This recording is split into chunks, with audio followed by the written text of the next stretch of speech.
Hi everyone, Ahammed ഷെറീനാണ് ലിപ്റ്റിസ്മാൽ digital അക്കാഡമിയിൽ നിന്ന്. നമ്മൾ BBCC 133യുടെ റിവ്യൂ തുടരുകയാണ്. ചാപ്റ്റർ 12ൻ്റെ റിവിഷനാണ് childhood and neuro development disorders. ഒന്നാമത്തത് ചൈൽഡ്ഹുഡ് ഡിപ്രഷൻ എന്നാണ്. സാധാരണ ആളുകൾക്ക് ഡിപ്രഷൻ ഉണ്ടാകുന്നത് പോലെ കുട്ടികൾക്കും ഡിപ്രഷൻ ഉണ്ടാകാം. Symptoms like withdrawal from family and friends, avoidance of eye contact, physical complaints, poor appetite or aggressive behaviour, ഇതൊക്കെ ഡിപ്രഷൻ്റെ ഭാഗമായി വരാം. ബട്ട് തുലോം വളരെ വിരളമായി കാണുന്ന ഒന്നാണ് ചൈൽഡ്ഹുഡ് ഡിപ്രഷൻ എന്നുള്ളത്. Treatment psychotherapy, anti depressant medicines ഉപയോഗിക്കാറുണ്ട്. പ്ലേ തെറാപ്പി, സാധാരണ മുതിർന്നവരിൽ നമ്മൾ ഉപയോഗിക്കാത്ത ഒന്നാണ് പ്ലേ തെറാപ്പി. പിന്നെ psycho education, supportive management, family involvement, school involvement ഒക്കെ നടക്കും. എലിമിനേഷൻ ഡിസോർഡർ, കാഷ്ടിക്കുന്നതും മൂത്രിക്കുന്നതുമായി ബന്ധപ്പെട്ടുണ്ടാകുന്ന പ്രശ്നങ്ങളെയാണ് നമ്മൾ എലിമിനേഷൻ ഡിസോർഡറിലേക്ക് കൊണ്ടുവന്നത്. രണ്ടെണ്ണം, എന്യൂറോസിസും എൻക്രോപ്രസിസും എന്നാൽ രണ്ട് അസുഖങ്ങളാണ്. എന്യൂറോസിസ് എന്ന് പറഞ്ഞാൽ നമ്മൾ പായയിൽ മൂത്രമൊഴിക്കുക, ബെഡ് വെറ്റിംഗ് എന്ന് പറയും. 5 വയസ്സ് വരെയുള്ളത് ഒരു ഡിസേബിലിറ്റി അല്ലെങ്കിൽ ഒരു ഡിസോർഡർ ആയിട്ടല്ല നമ്മൾ കണക്കിലാക്കുന്നത്. അതിന് ശേഷം 5 വയസ്സിന് ഒരു ബ്ലാഡർ കൺട്രോൾ അല്ലെങ്കിൽ മൂത്രം നിയന്ത്രിക്കാൻ വേണ്ടി പഠിച്ചിട്ടില്ലെങ്കിൽ, അല്ലെങ്കിൽ ബെഡിൽ മൂത്രം വയ്ക്കുന്ന ഒരു സാഹചര്യം ഉണ്ടെങ്കിൽ അപ്പോഴെങ്കിലും ഒക്കെ ഉണ്ടാകുന്നത് പ്രശ്നമല്ല. നേരെ മറിച്ചിട്ട് repeated voiding of urine into blood clothing, intentional ആവാം, ഇൻവോളണ്ടറി, ചില കേസിൽ മനഃപൂർവ്വമാകാം, മോസ്റ്റ് ഓഫ് ദ കേസിൽ അവർ അറിയാതെയാകാം. അങ്ങനെ വരുമ്പോഴാണ് at least twice a week for at least 3 consecutive months on a presence of clinically significant distress or impairment in social, academic, occupational and other important areas of functioning. 5 വയസ്സിൻ്റെ മുകളിൽ ഇങ്ങനെ ഉണ്ടാകുമ്പോഴാണ് നമ്മൾ അതിനൊരു അസുഖം എന്ന് പറയുന്നത്.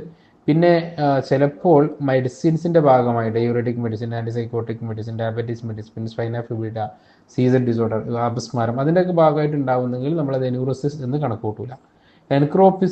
എൻകോപ്രസിസ് എന്ന് പറയുന്നത് ഇത് മൂത്രയിക്കുന്നത് പോലെ തന്നെ ടോയ്ലറ്റിൽ പോകുന്നത്, പീടുന്നതുമായി ബന്ധപ്പെട്ടിട്ട് ഉണ്ടാകുന്ന ഇഷ്യൂസ്.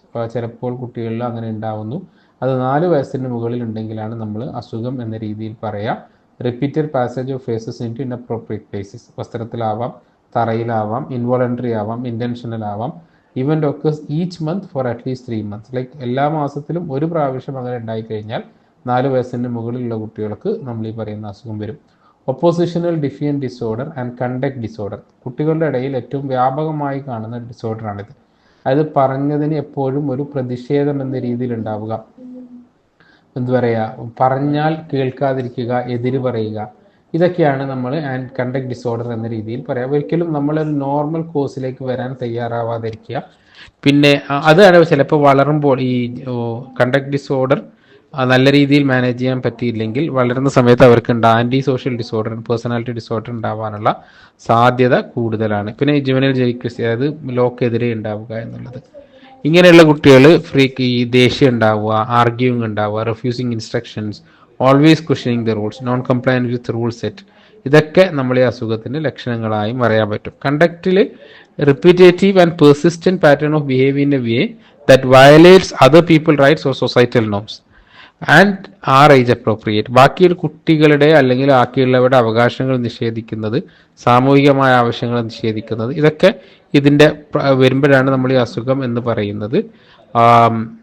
സിബ്ലിംഗ് അല്ലാത്ത ഒരാളോട് angry, irritable mood, argumentative, defiant behaviour, vindictiveness, disturbance behaviour associated with distress of the individual, behaviour do not occur exclusively during the course of psychotic substance use, depressive or bipolar disorder, ഇങ്ങനെയുള്ള കേസിലാണ് നമ്മൾ oppositional defiant disorder എന്ന് പറയുന്നത്.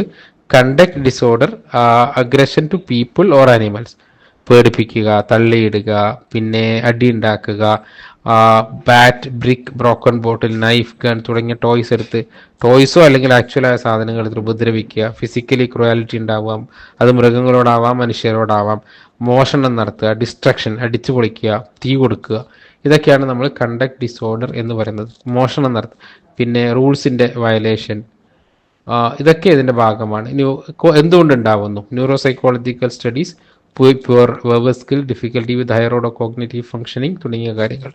Behavioural theories, aggressive parents may model their, aggressive ആയിട്ടുള്ള പാരൻസിൻ്റെ കുട്ടികൾ aggressive ആവുന്നുള്ളത് genetic ഉണ്ട്. Criminal behaviour, socio cultural influences, ദാരിദ്ര്യം, നഗരജീവിതം, unemployment, low education standard of parents, dysfunctional family dynamics, ഇതൊക്കെ എങ്ങനെയാണ് ട്രീറ്റ് ചെയ്യുക. Mental family intervention, multi systematic treatment, multiple factors ഉണ്ട്, സ്കൂള്, നെയ്ബർഹുഡ്, ഇതൊക്കെ ഒരുമിച്ച് മാനേജ് ചെയ്യുന്നതിനാണ് നമ്മൾ മൾട്ടി സിസ്റ്റമാറ്റിക് ട്രീറ്റ്മെൻറ്റ് എന്ന് പറയുന്നത്. ഇതിൽ കുട്ടികളെ എംപഡഡ് എങ്ങനെയാണ് കുട്ടികളെ ലൈക്ക് യുവത്വം എംപഡ് ചെയ്യുന്നത് എന്നുള്ളതാണ്. ചൈൽഡിൻ്റെ മുകളിൽ ഫാമിലി, പിയേഴ്സ്, സ്കൂൾ, നെയ്ബർഹുഡ്, ഇത് സർക്കിൾ ഓഫ് ഇൻഫ്ലുവൻസ് ആണ്. ഓരോ ഏരിയയിലും എങ്ങനെയാണ് ഇൻഫ്ലുവൻസ് ഉണ്ടാകുന്നത്. Next one is ADHD, attention deficit hyper activity disorder. കുട്ടികൾക്ക് അറ്റൻഷൻ മെയിൻറ്റെയിൻ ചെയ്യാൻ പറ്റാതിരിക്കുക, ഇതും വളരെ കോമൺ ആയിട്ട് കാണുന്ന ഒന്നാണ്. ആങ്സൈറ്റി ഉണ്ടാവുക, ഇമ്പൾസിറ്റിവ് ഉണ്ടാവുക. പിന്നെ മൂന്ന് സബ് ടൈപ്സ് ഉണ്ട്. ഒന്ന് combine presentation, predominantly inattentive presentation, predominantly hyper active or impulsive presentation.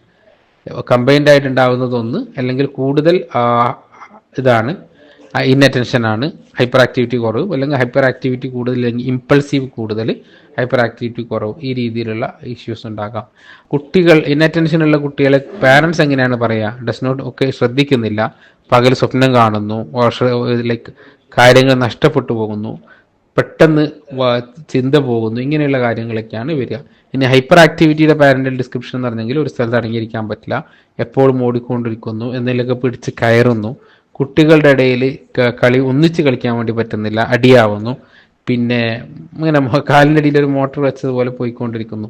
ഇതൊക്കെയാണ് ADHDയുടെ പാരൻ്റൽ പ്രസൻറ്റേഷൻ എന്നുള്ളത്. ഇൻഅറ്റൻഷൻ, ഇതാണ് DSM ക്രൈറ്റീരിയ. അതേപോലെ ക്ലോസ് അറ്റൻഷൻ ഉണ്ടാവാൻ പറ്റുന്നു, difficulty in sustaining a task, difficulty in organising task and activity, അത് ഒന്നിന് പിറകെ ഒന്നായി ചെയ്യേണ്ട കാര്യങ്ങൾ ചെയ്യാൻ പറ്റാതിരിക്കുക. Avoids dislikes or reluctant to engage in task that require sustained mental effort, often loses things necessary tasks for activities. Hyperactivity and impulsivity, ഈ കൈ കൊണ്ട് എന്തെങ്കിലുമൊക്കെ കൊട്ടിക്കൊണ്ടിരിക്കുക, കാല് കൊണ്ട് കൊട്ടിക്കൊണ്ടിരിക്കുക, ഒരു സ്ഥലത്ത് അടങ്ങിയിരിക്കാതിരിക്കുക, ഓടിക്കൊണ്ടിരിക്കുക, ക്ലൈംബ് ചെയ്യുക, ഇതൊക്കെയാണ് നമ്മൾ നേരത്തെ പറഞ്ഞു. ഇതിൻ്റെ ഒരു ക്ലിനിക്കൽ പിക്ചേഴ്സ് ആണ്, അല്ലെങ്കിൽ അതിൻ്റെ സിംറ്റംസ് ആണ് നിങ്ങൾ കണ്ടുകൊണ്ടിരിക്കുന്നത്. 12 വയസ്സിന് മുകളിൽ ഉണ്ടാകുമ്പോഴാണ് നമ്മൾ ഇതിനെങ്ങനെ പറയുന്നത്. കാരണങ്ങൾ ജനറ്റിക് ഫാക്ടേഴ്സ് ഉണ്ട്, സോഷ്യൽ ഫാക്ടേഴ്സ് ഉണ്ട്, പാരമ്പര്യമായി കിട്ടാം, parental style, schooling style, prior relationship, ചില മെഡിസിൻസ് കഴിക്കുന്നത് മെഡിസിൻ ട്രീറ്റ്മെൻറ്റായി ഉപയോഗിക്കാറുണ്ട്, പിന്നെ സൈക്കോളജിക്കൽ ഇൻ്റർവെൻഷൻസ്, അവരെ എൻഗേജ് ചെയ്യുന്ന രീതിയിലുള്ള ആക്ടിവിറ്റീസ് ഒരുപാട് അവൈലബിൾ ആണ്, സ്കൂൾ ബേസ്ഡ് ഇൻ്റർവെൻഷൻസ് ഉണ്ട്, ഹോമിയോപ്പതിയും ഒരു എഫക്റ്റീവ് ട്രീറ്റ്മെൻറ്റ് കാണാറുണ്ട്. താങ്ക്